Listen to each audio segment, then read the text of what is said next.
Hey everybody, and welcome back to the Up Zone, where understanding politics is made simple. It is 2023. We are back with you. Happy New Year. We have not had a chance to tell our listeners and our viewers Happy New Year. Happy New Year, Mr. Floyd. Happy New Year to you. Happy New Year, Mr. What's your name, child? Mr. Moan. Uncle Ted. Uncle Ted. Uncle Ted. Happy New Year, Uncle Ted. Vic, did you bring in the new year all right? I did. Now, you know it is always very difficult for us to keep our guests a surprise because Vic has them sitting right beside me in the opening shot. So you guys, you guys already know we have Senator Ted DeViere. You know I know your name. Wait a minute, restart. We have Senator, we've been having fun before we got started. We have Senator Kirk DeViere in the room with us today, and we are going to get with him in just a moment. But before we do that, did y'all make New Year's resolutions this year? No. What about you? No. How about you? No. Okay, me neither. So we don't have anything, we can't fail ourselves because we didn't do any of that. Okay, good deal. Mr. Floyd, you did say that you had something that you wanted to share before we got started with the business of the business. So let's update our listeners because we are getting ready to come up on the MLK holiday. Excuse me, we are getting ready to come up on the Martin Luther King Jr. holiday. And you have the list of things that are going on in our community. What do we have going on? Well, today, the Cumberland County Democrat Party have an activity at the Tony Rand Center from 6 to 8. Are you going? And the telephone number to call is 910-987-1482. Are unaffiliates welcome? Yes. If you need additional information, you can call this number. The Cumberland County Ministerial Council is having its activity at Friendship, which is 400 Cameron Avenue, Sunday, and that's at 5 p.m. Okay. Will a meal be served, or is it just? No, it's just a service in which they provide, and at the same time they collect money to assist them in their scholarship activity that they have at their brunch, which is Monday the 16th, and that will be from 10 to 12, and that will be at the Crown Export Center. And then the parade that usually on Saturday has been moved to February the 18th there, and it'll be at 10 o'clock downtown. And February the 18th? Yes, they moved it to February the 18th. Why'd they do that?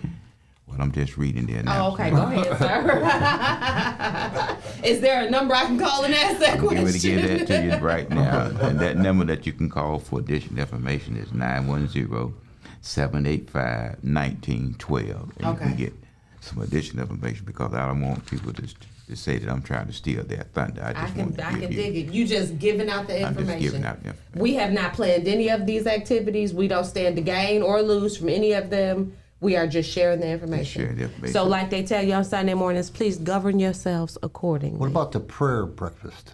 Now they changed that to the brunch. To the brunch now. Okay. And that's going to be Monday from 10 to 12 at the Export Center. Okay. There. And I guess you have to have your tickets in advance? Well, I just read there now. Oh. I don't want to. I mean, for instance, like at the one today, they say that you should purchase your ticket at the event. Some places don't like for you to collect money, at the door. So I don't want to take on that responsibility. I understand.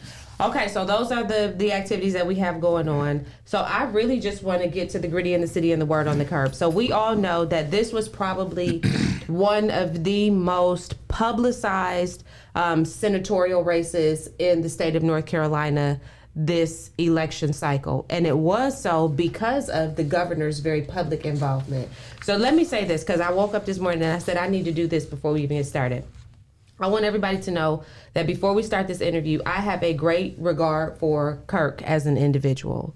I view him as a dynamic powerhouse in this community. I think he is just a great guy all the way around. And so I want you to know that before we even get started. So y'all can say I'm biased if you want to. I don't really care. I'm going to ask good questions because I'm also very curious. But I do want you to know, and I want our viewers to know, that I just think you're stellar. And so I think what the governor did not only was really crappy, but I also think that all of the players involved were pretty crappy for doing it too.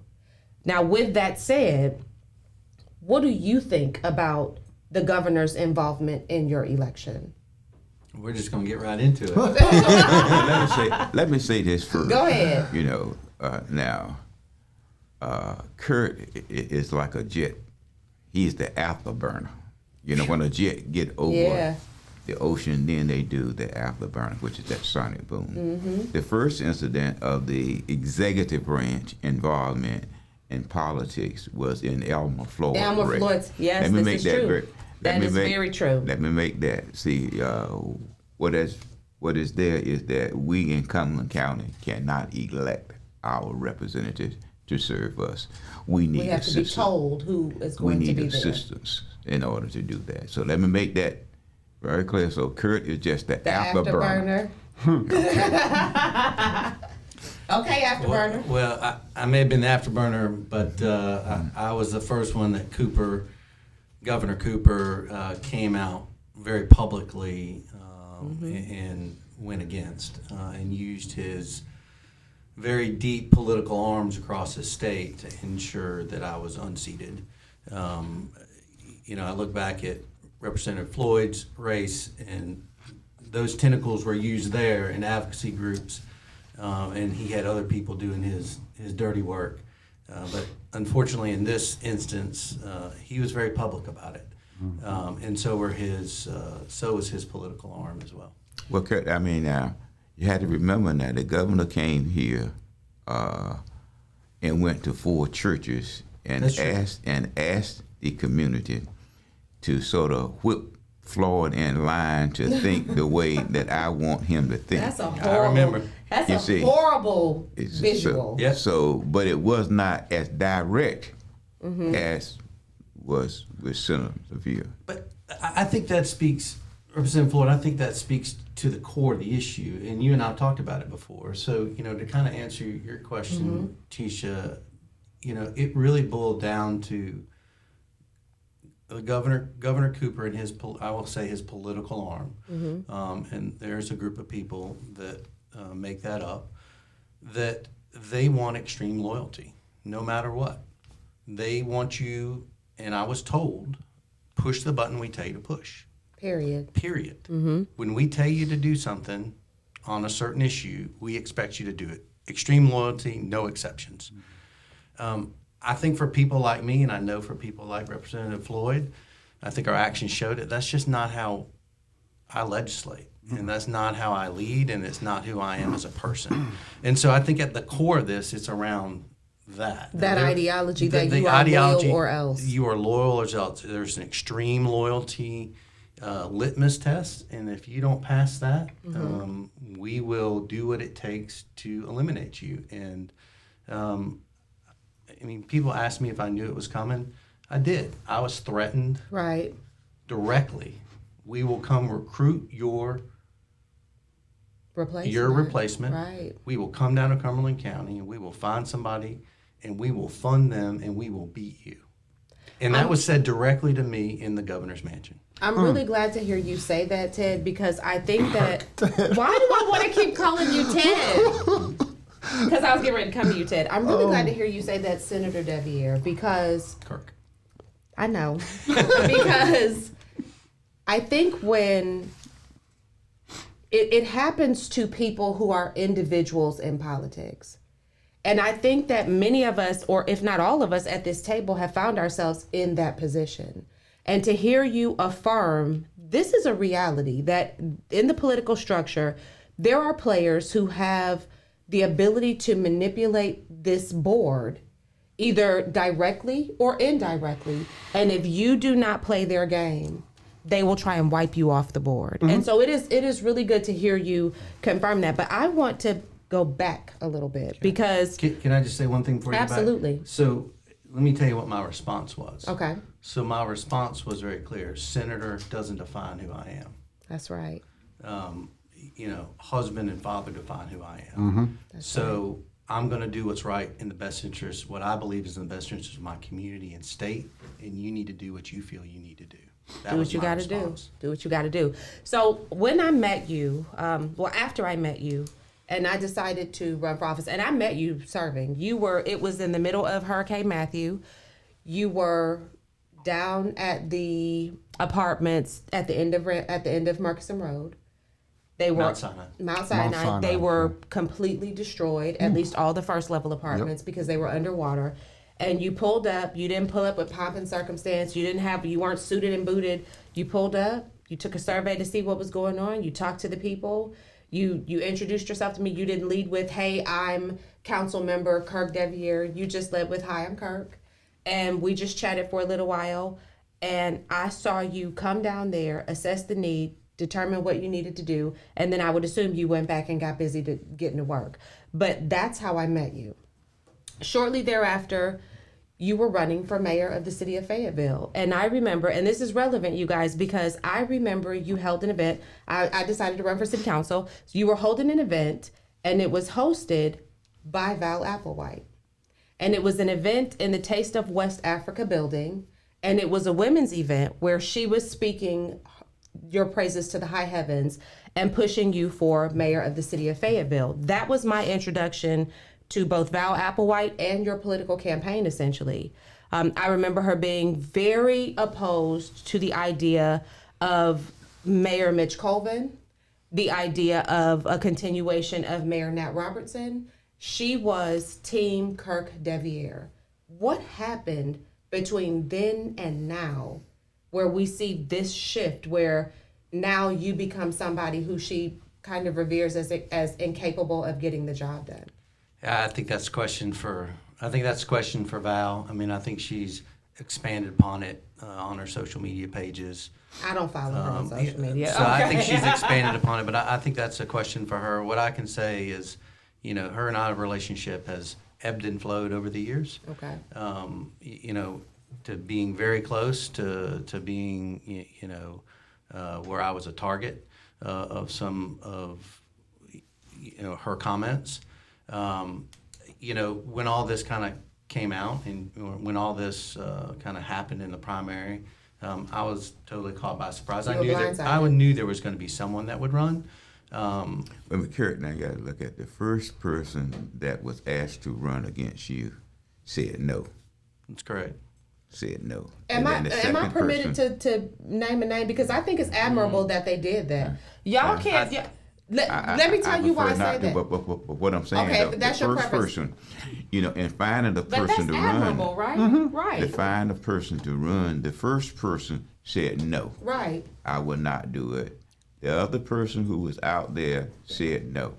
There was two persons that said no to the suggestion of running against Kirk.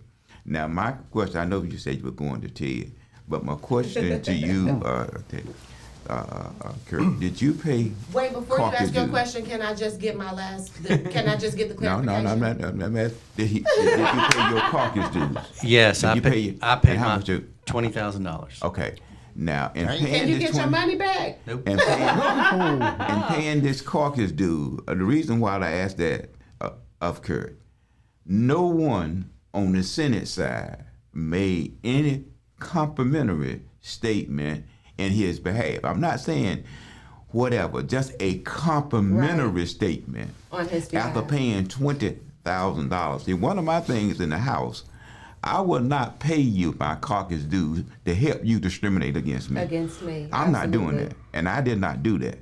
Right. Because I was not a yes person. And I'm not going to give you $10,000 to help you discriminate against me. Absolutely. Now, that's Kirk. Now Kirk want to pay $20,000. That's okay with him. That's okay. But I'm not going to pay you that kind of money. I think it might be a different story now if you ask them today, though. But so from your standpoint, there's nothing that you can think of that transpired between the two of you that would have facilitated this. So you were caught off guard. Yeah, I mean, I was caught off guard. I mean, again, our relationship had ebbed and flowed, but the latest iteration of our relationship is we met once a month for coffee. I talked to her on the phone 2 days before the filing, when she filed. And I had helped her with a local business that she had brought me that had an issue. We found some funding for that business, about $25,000 for that business. I was telling her that, hey, we'd solved this problem. She and I had just met for coffee, I don't know, a few weeks before that. She didn't say a word about it. We talked for over 20 minutes on the phone, didn't say a word about it. I get a text message the day that she files to say, I'm filing for Senate District 19. It's not personal, it's about the community. Ted?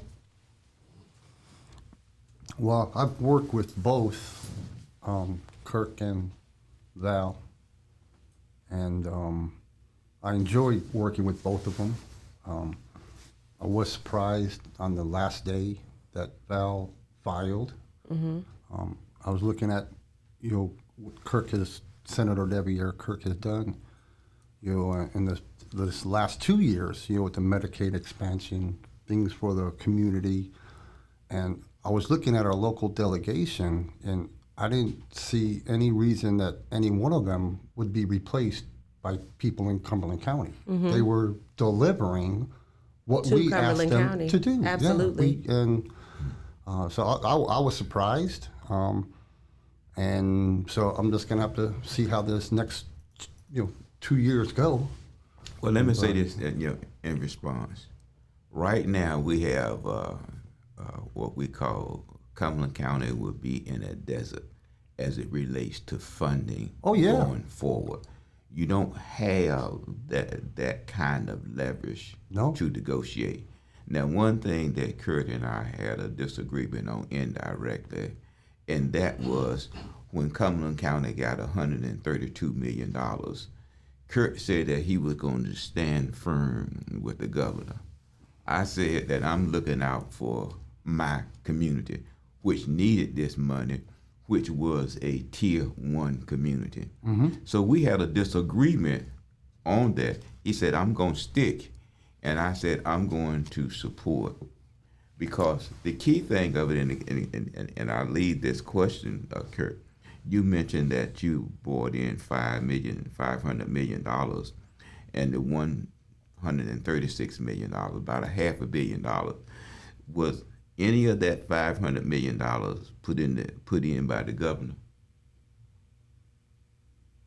Well, Representative Floyd, as you know, the governor doesn't put anything in the budget because he doesn't have the power to put it in the budget. Look, I'm like, The legislature allocates resources, as you and I both know. No, in his recommendations, you didn't see those things. So what I'm saying is that when the governor sends a budget over to us, last year the Senate got the budget first. So it's up to the Senate side to negotiate what they would like to see for his or her district. Negotiations start there. This year going to be on the House side. So it behooves our legislators on the House side to start the negotiating for things that it see that Cumberland County need. But what I don't understand, Kurt, and you help me, how can you be broke and don't want money? I mean, how can you be broke because and don't want money? that's almost what this most recent vote said about our community, is that we did not value the members of our legislature that delivered dollars to us. That is exactly what this vote said. But if you look at Charlotte, you look at Greensboro, you look at Wake County, they deliver to their constituents. They deliver. You see, but we are a tier 1 community. And Kirk and any legislator should look at, and you mentioned it too, that you represent your district. And I don't think you ran that large, did you? I mean, statewide, one of the council state positions. Yeah. Okay. So his responsibility first was to his district. That's right. Okay. See, so that's where the obligation is there. Now, my next question, Kurt, how much money? You got to give them a chance to answer the question when you ask the question. Go on then.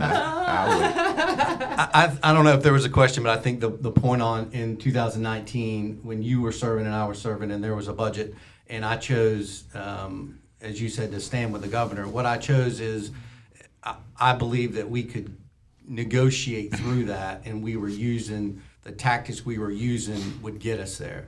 What I found out and what I was very adamant about when I went back in my second term was that we have to find a compromise. There has to be a compromise budget. And what I learned, and I think it's important that as elected officials that you grow and learn, is that there wasn't going to be a negotiation because it's an either or all or none kind of philosophy. And so my focus in the second term, and was very vocal about it to anybody that would listen, including the governor, to say, we are a divided government. We have to find a compromise. And that compromise is probably going to be weighted to the majority party, but we have to find a compromise. That's the best thing for North Carolina. And I believe that in 2018. I thought we could use some of the things that we had. I agree with you. We had this conversation on the air. Once we started doing mini budgets, we lost any leverage whatsoever, and so it was over after that in 2019.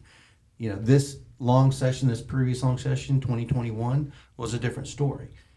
We were able to take back and reach back some of the dollars that had been allocated, some of the work that you had done, Representative Floyd, with MLK and some of the other pockets of money that were available to Cumberland County. We were able to package that up, working together with the delegation to bring back the resources that Cumberland County woefully needed. Do you think that what do the results of the primary say to you? Because I gave my opinion about what I think they said to me. What did you make of that? Well, for one, District 19 was a new district, and so there was a predominantly, when you look at the Democratic primary, most of the voters came from Fayetteville, Western Fayetteville, which was in now Senator Applewhite's backyard, where she had served as a city councilwoman. But more importantly, when you're outspent 3-1, you got to understand there was almost $3 million spent against me, or almost $2 million in a primary spent against me. An independent expenditure group, black, you can call it dark money group, that had direct ties to Governor Cooper's political arm. They spent over $1 million tying me to President Trump, calling me a Republican, saying I voted with the Republicans 85% of the time, and created this, you can't be out-communicated. You've all been in politics. You've all been in campaigns. I was out-communicated almost 3-1. And the fact that Governor Cooper's political arm also, I had to recreate my donor base from scratch. So I had donors that had supported me for years that I contacted that said, we were told we cannot donate to you anymore. So in essence, I had to recreate a donor base where when you look at the primary dollars that were spent, over 60, almost 70% of the dollars that I raised were local dollars. That means people believed in me and were willing to invest in sending me back to the Senate. Over 95% of her dollars were from outside of Cumberland County and were pretty much tied to Cooper's donors. And I find that so interesting because do you remember when we were having the conversation over at the church when it was the 5-4 conversation, and one of the points that she made was that dark money didn't really have a place in government, and that it made it difficult for good people to get elected. So that's a very interesting. But I don't. I'm not. I know. I'm not laying I don't want to make this all about Senator Applewhite. No, and I'm not laying that. But I do want to make the. Well, let me say this. I will be very clear. I do think that we have a character issue in government. I believe that we have a character issue in government. I believe that we have people, and I'll say this. I remember at some point, even during your career, people felt like you were the arm for Shivani. So I think that when we talk about character, it is important for everybody to understand, particularly our listeners, how the dynamics of all of this play in, because it's very easy for any of us to stand up as a politician and smile and tell our side of the story. But then what's behind the smile? What's the rest of the story? And I think it is important for people to know that you were sent to Raleigh by your constituency here in Cumberland County. You were sent there, and you were sent there to do a job. We believed, most of your constituency, that you had done a good job. What were the factors that played into that, and how did people allow themselves to be either manipulated or manipulate the situation to get into these other positions? I think that's very important. This is not you bringing that to the table. This is Tisha bringing that to the table, because I'm always about wanting to make sure that our listeners are educated to what's behind what's going on. I think, and Representative Floyd hit it just a few minutes ago, I think you saw that entrance of dark money into our community where outside people from Raleigh, are trying to determine and control who is elected here. I mean, the dark money group that was funding me was comparing me to Trump, was talking about 85% of the time I voted with Republicans, and all this misleading information that WREL fact check proved was wrong. They Correct. said I voted for stuff that I didn't vote for. Yep. In Representative Floyd's races early on, when he had a primary, when he lost his primary, they did the exact same thing. These dark money groups, in his case, they were advocacy groups and you kind of knew who they were. In my case, it was more of a dark money group where today you still don't know who funded that group. So what do our listeners, what do our viewers need to pay attention to avoid being, because we are being manipulated there. I think you got to pay attention to the candidate and to the elected official and listen to their words, not somebody else's words. And you've got to look at the credibility. You know, there may be other people that may speak for you in the community, but you know who those people are. The problem that you see in politics, especially with the dark money that Representative Floyd and us, they can say whatever they want. They can whatever they want. And you can't be led by that. You know, they can take a sound bite and make it sound whatever they want. They said Representative Floyd voted against Medicaid expansion. It's often not the candidate endorsing They said it. that I voted against Medicaid expansion. We never took up Medicaid expansion. But what Representative Floyd did do, I had a press conference to demand that House Bill 655 be brought forward. Now, the Speaker heard 655, and it came out of the committee, I think it was 26-6. But then the Speaker came back and said, the Democrats now want 500,000, not 300,000. So they wouldn't support it. So, Kirk, no, a wise person is not going to bring forward a bill that he or she knows is going to be defeated. Okay, So now, Go ahead. Another thing, We're just chomping at the bit this morning. That's Go right. ahead. the other thing, Kirk, Senator DeViere said, now, if you look at Washington and you look at North Carolina, over 85% of the votes that we take in the chamber are bipartisan. That's right. Absolutely. Over 85%. If it wasn't, we'll be like Washington, D.C. Absolutely. But they fail to point that out.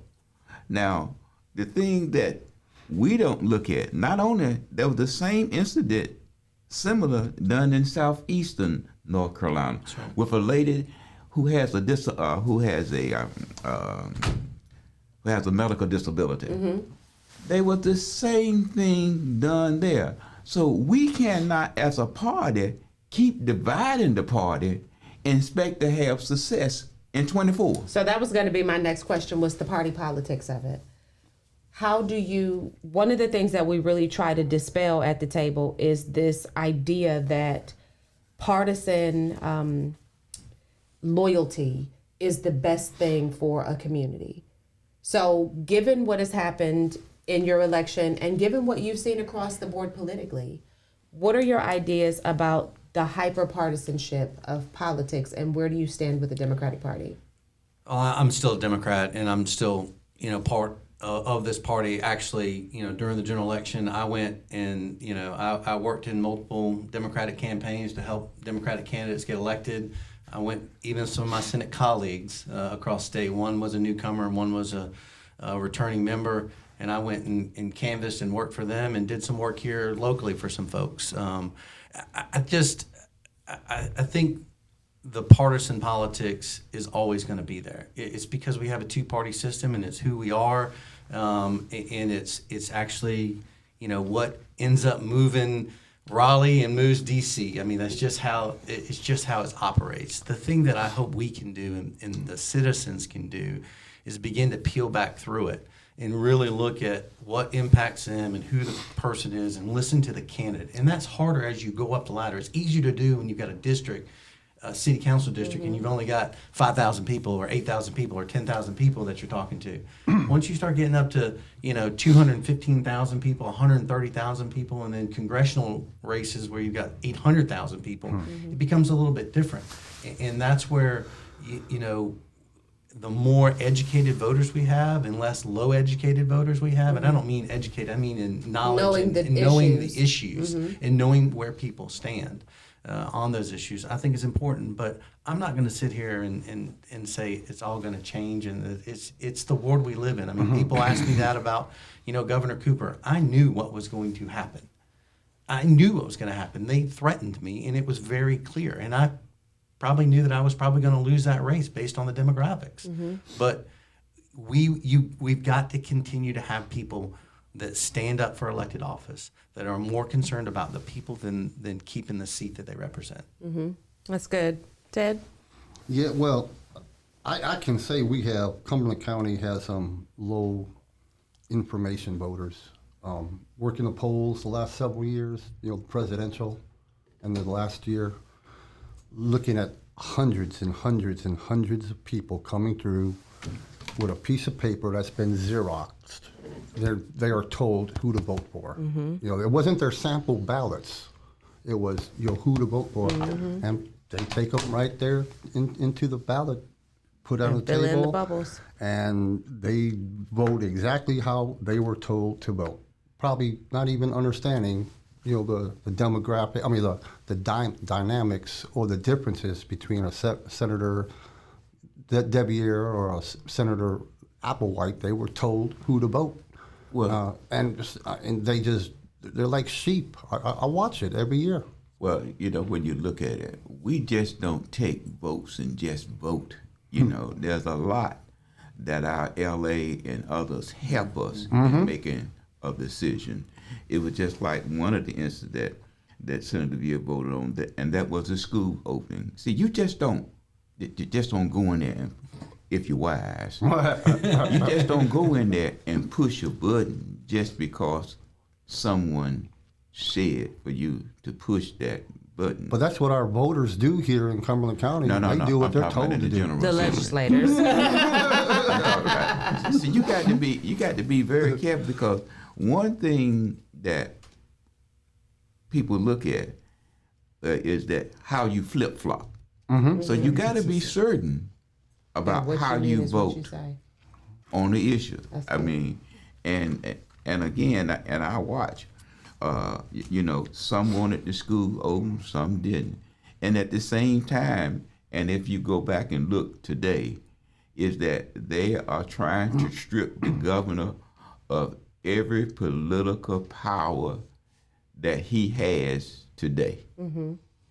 And so you had to be very careful. But what I don't like is that whether it's Senator DeViere or John Doe or whoever, let those individuals fight it out through the political process.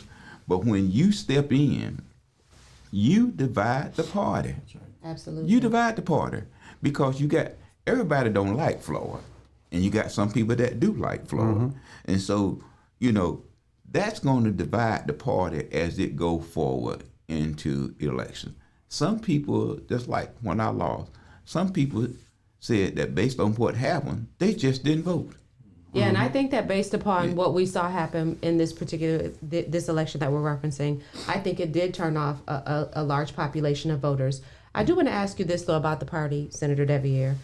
There's a conversation going on right now about a change in leadership in the Democratic Party, which, Mr. Floyd, by the way, I did see nationally an article that said that the Republicans are going through the same thing. So this shakeup in leadership is happening across the board. We need a shakeup in leadership. And so that's what I want to. I want to know what you think about that. At the state level. At the state level. Yeah, I think it's. I think it's far past due for us to have a serious conversation about who leads our Democratic Party and who influences that leadership. I talk about a political machine and a political arm of Governor Cooper. That arm extends through the Democratic Party.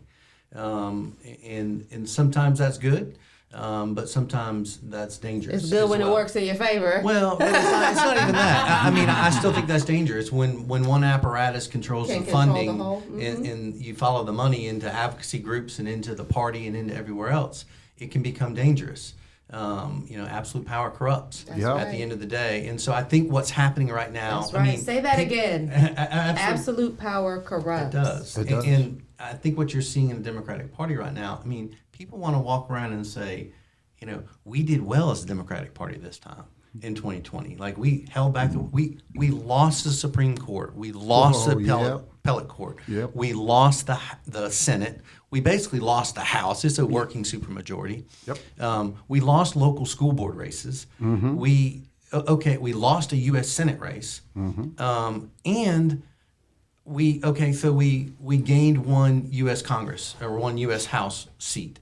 Okay, you can't hang your hat on that. When you look across the board, we lost. And I think when you do that, leaders have to look at themselves and say, what did I do? What didn't I do? And what can I do better? And is there someone else that can lead? And I think the conversation that you're having right now, you've got some young Democrats that are out there from rural areas that are having strong conversation about the vision and the future of our Democratic Party. I think it's an important conversation to have. My concern is that the institution is going to come in, and this political arm is going to come in and is going to maneuver the party one more time. Absolutely. And I hope that we're going to have free and clear discussion in elections. I'm not part of it. I'm not on the SEC. Probably won't be elected to the SEC.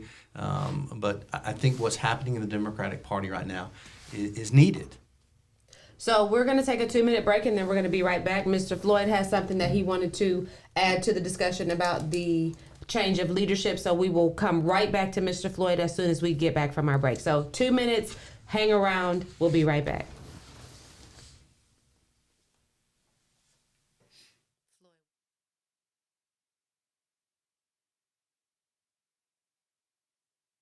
Heating and Air to transition your HVAC unit at home to the heating season. 1. For your safety, check smoke detectors and carbon monoxide detectors, especially if your home is heated with gas. 2. Ensure you are getting your HVAC unit inspected for cracks, leaks, and any other defect that would prevent it from operating properly. 3.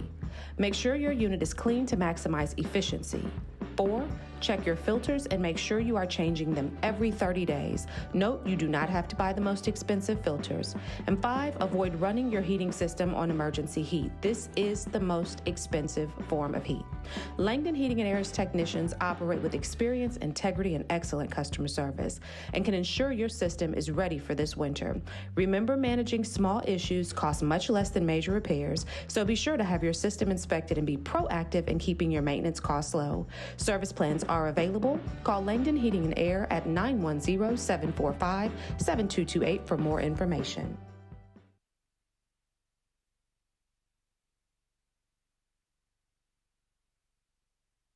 Do you have a business? Are you a person of influence trying to get your message out? Can you give a solid elevator pitch to tell people what you do and how you do it? Not sure? Don't worry. Promoting yourself, your product, or your business can be difficult. Working with Rarity Creative Co. makes it easy. Rarity Creative Co. helps you create the right message and deliver it to the right market. Our team specializes in image and brand management through audio, visual, and social messaging for emerging and established businesses and people of influence. A brand is only as good as its message. Let us help you share yours. Text or call Rarity Creative Co. today at 910-960-7138 to schedule your free consultation. Let Rarity Creative Co. help you deliver the right message to the right market. Hey, and welcome back to the Up Zone, where understanding politics is made simple. We are still here with Senator Kirk DeViere. We're going to just jump right back in. Go ahead, Mr. Floyd. Yeah, we was talking about change in leadership, and Kirk mentioned we simply as Democrats gave the Republican their victory. Now, in the last election, we did not have Democrats at the poll working until election day. Mm-hmm. We had 8 polling sites that we had no Democrats. Okay, the Democrats finally got $7,500 from the party the Wednesday before the election. we didn't get material for the U.S. House race until the Thursday before the election. Okay, we had to rob somebody, I'm joking now, to get a sign to put up for the U.S. House Senate seat. So what I'm saying, how can you both, but what gets me, before we talk about the school thing, that's what gets me, I hear all this grassroots, but when you really look at it, there is no grassroots effort. There is, well, I'm not saying, I haven't seen it, and I was at the poll for 15 days. But you talk about, this is a grassroots effort. And they want you to pay dues and boast about, we did well. But that's something Ted's going to talk about later on. But we did. How can you do well when you lost everything? Across the board, yeah. And you say you want to do the same old thing all over again? So what I'm hearing you say is you agree that there should be a change in leadership. A big change. Okay. I got it. Okay. Okay. You know, but Ted had one that he was going to talk about. I was going to mention him, and that was about the districts there. Right. So we know that the Senate districts will be redistricted and the congressional. And now we know that the appellate and the North Carolina Supreme Court are dominated by Republicans. So I get emails from like Common Cause and a lot of groups, and they're already gearing up. But based on yours, experience, a lot of these left-leaning groups that have enjoyed the courts, that's no longer the case here in North Carolina. So I'm thinking once the General Assembly does the new Senate, does the new congressional maps, people are going to sue again. But I believe both the appellate court and the North Carolina Supreme Court are going to have a difference to the legislature as the policy or the making the laws versus courts making or forcing the hand. The courts is simply supposed to interpret. But so the question of it is, would it be interpretation or would it be politics? And what are your thoughts? Kurt, last 2 years it's been politics. So what are your thoughts on what that will end up being? So I think they have to redraw the Senate. That's mandated. They have to redraw the congressional because that was only one term. I think they will redraw the NC House districts. The House as well. also? Yeah. Wow. And I think I think you're exactly right. I think it will be legally challenged, and I think the courts will probably, the conservative courts will probably lean in favor of as they believe the Constitution lays out legislative powers. Now, and the other thing that you look at, even I think it's Tim Moore and Harper. Is it Tim? Yeah, more versus Harper. Okay. Yeah. See, right now they're Supreme- saying that based on the Constitution, is that it is up to the General Assembly to draw districts. Right, and we do know that there are federal laws because of the Voting Rights Act about racial gerrymandering and all that, and the U.S. Supreme Court said they cannot determine partisan gerrymandering. That's up to the courts at the state. It's all going to fall back on the state courts. Yep. And the legislatures. Right. In the states. Now, which now our state courts are primarily Republican. That's right. 5 to and 2, remember, I believe. any redistricting, the governor does not have a veto. Correct. see, and now That's right.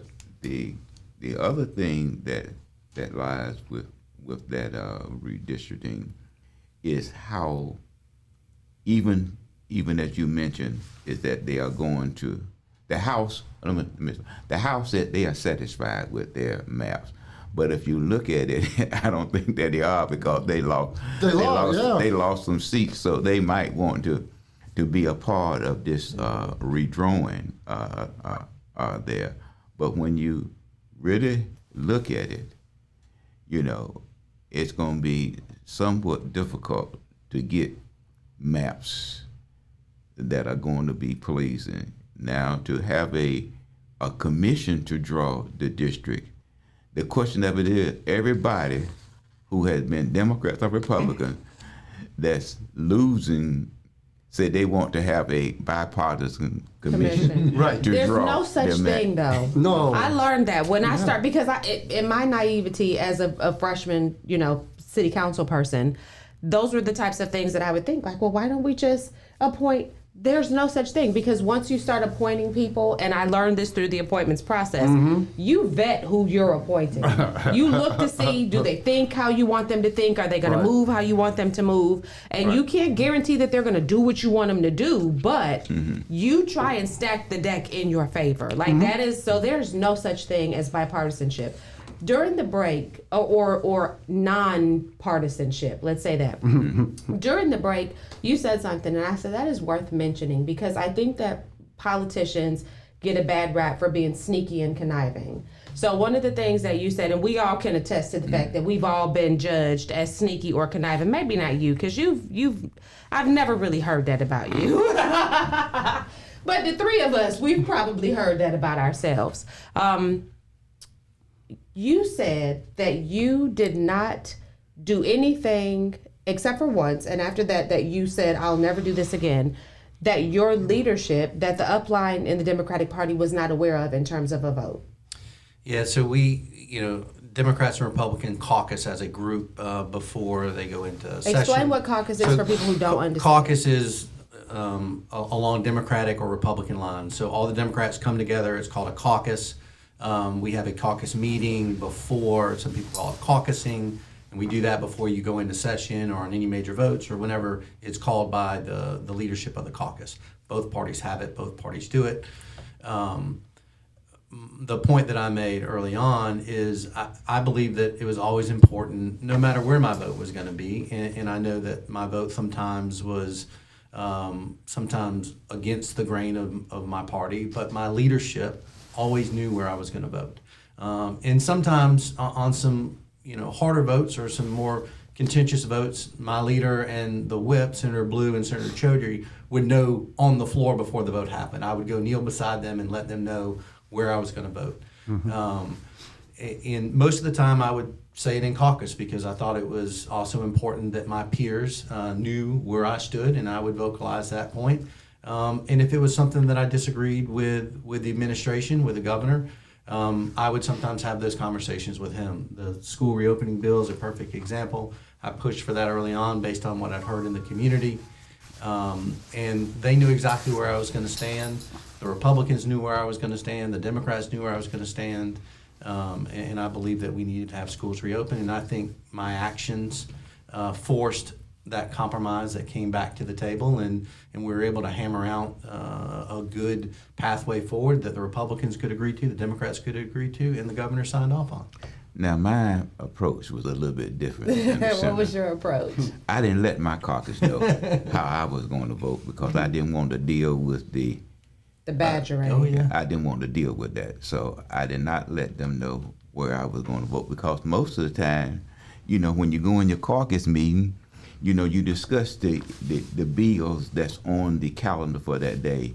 And one thing that you want to know is how the governor stands on these various bills. So it helps you, not to deal with all the chatter. Okay.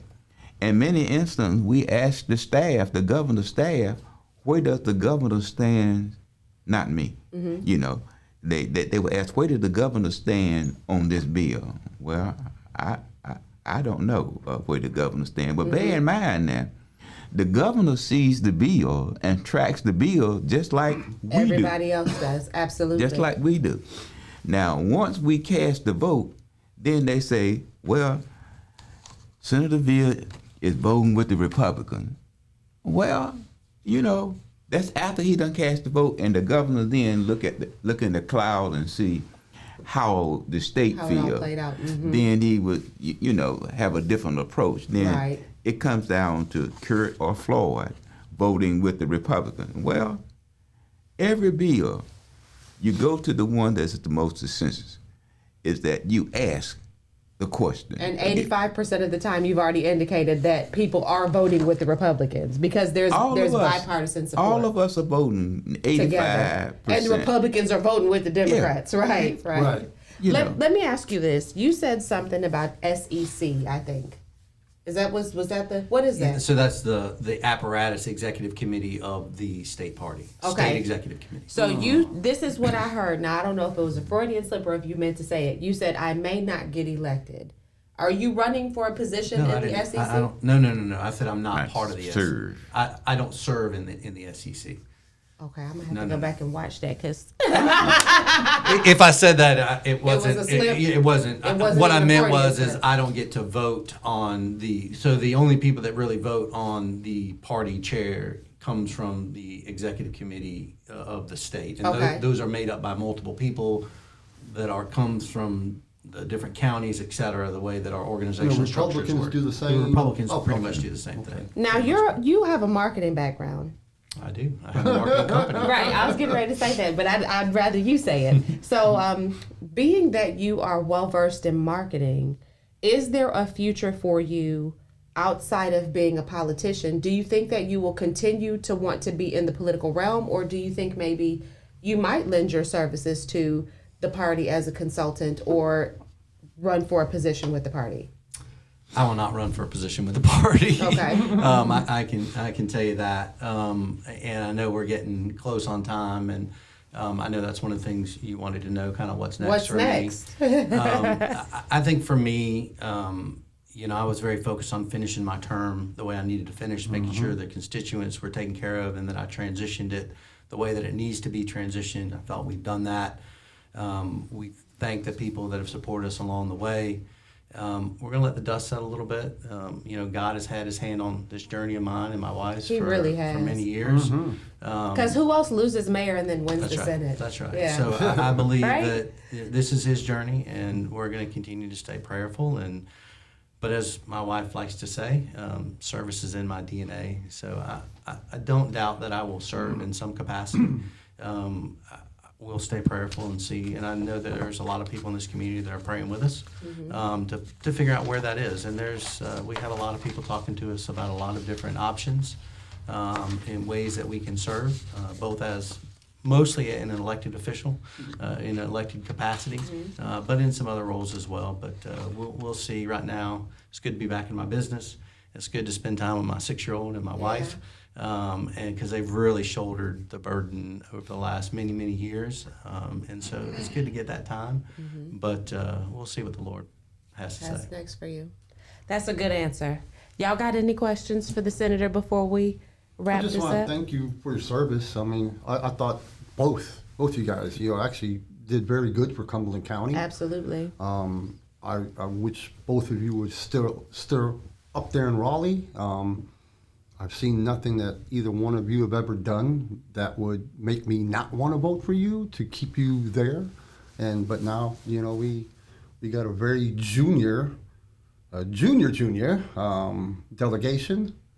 The dude McGinnis from Moore, he's like the only person of any kind of power in our local delegation to looking at the committee assignments. Now, what do you think, now that you mentioned that, what do you think his love would be for Lower County? That's what, I want you to understand that. That's now. what I'm saying.